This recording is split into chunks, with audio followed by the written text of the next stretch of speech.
everybody has dreams. Nobody knows but you. You can't get advice on what you should do with your life. Nobody knows what you are. Even sometimes you don't really even know what you are. You got to take your shot.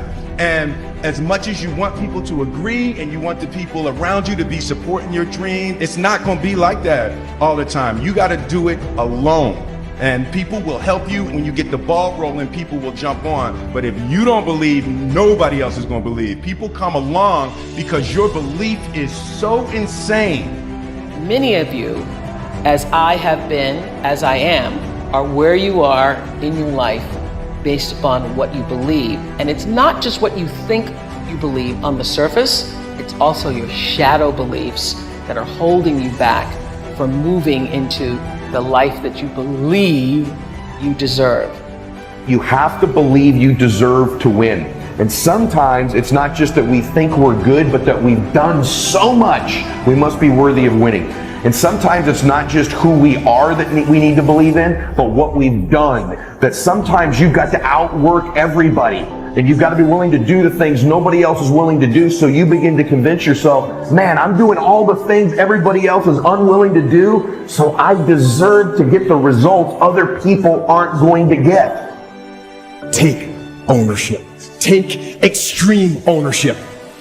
Don't make excuses. Don't blame any other person or any other thing. Get control of your ego. Don't hide your delicate pride from the truth. Take ownership of everything in your world, the good and the bad. Take ownership of your mistakes. Take ownership of your shortfalls, take ownership of your problems, and then take ownership of the solutions that will get those problems solved. Take ownership and lead. Lead.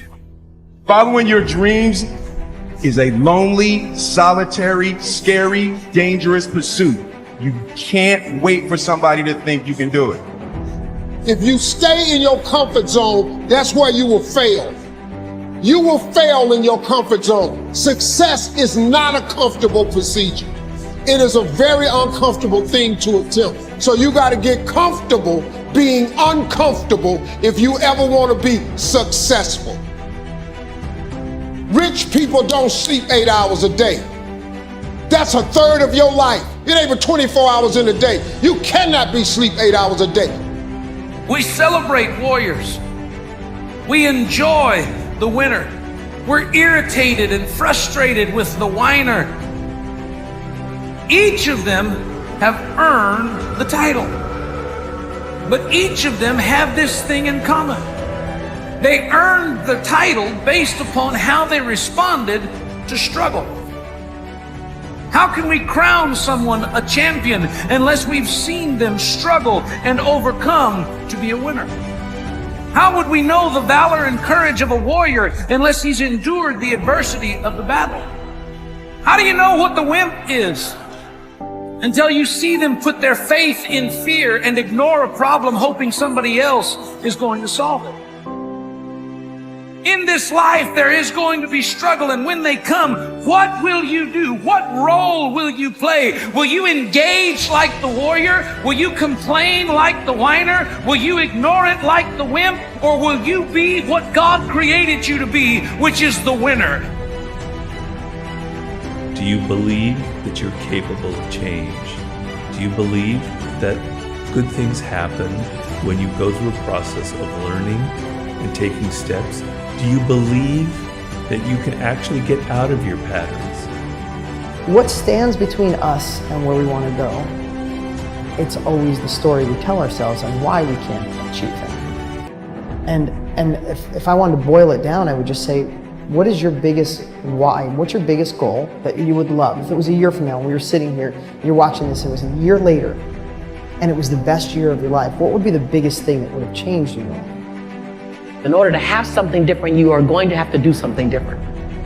In order to have something more, you have to do something you haven't done yet. That thing that you want, I guarantee you, you've convinced yourself that you're fine not having it. That's why you're not pushing yourself. It's the areas in your life where you've given up, where you've said, oh, I'm fine.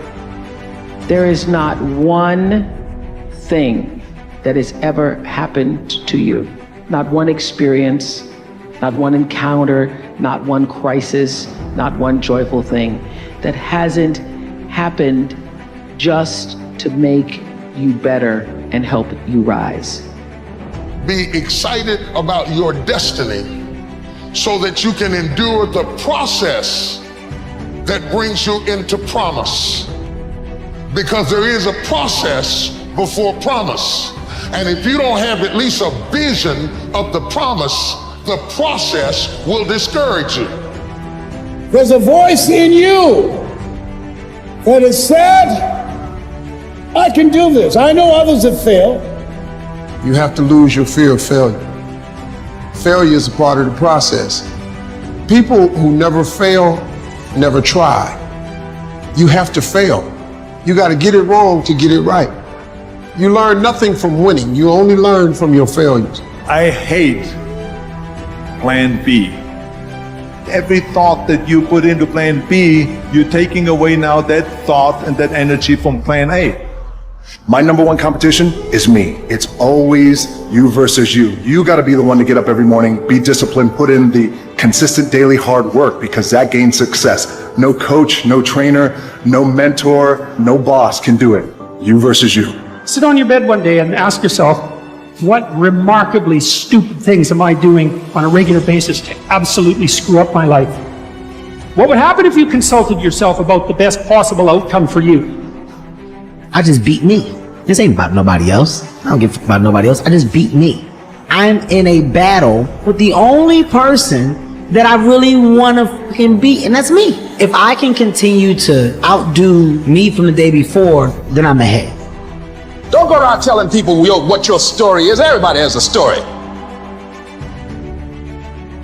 It doesn't matter about what happens to you. What matters is, what are you going to do about it? One of the things limiting you from your income, your impact, a world-class life. You care too much about what people think about you. It is a neurobiological wiring. It served us thousands of years ago. We wanted to fit into the crowd because if we left the crowd or our social network, we would die of starvation or we would be eaten by saber-toothed tigers. Now we're in the modern age and we are frightened. We are terrified. Our amygdala goes crazy. Cortisol, the fear hormone, starts to pulse through our system if we leave the crowd. Everyone has an opinion. Why let the opinions of other people deny you from a life that will make history? It's very important that you engage in an ongoing process to develop you. Spend more time on yourself than what you've been spending. No matter what's going on in your life is not permanent. Everything is going to change. So there's two things you can do with change. You can react to it or you can participate in it. If you don't want to make waves, be mediocre. Be normal and fit in. It is far easier not to be successful.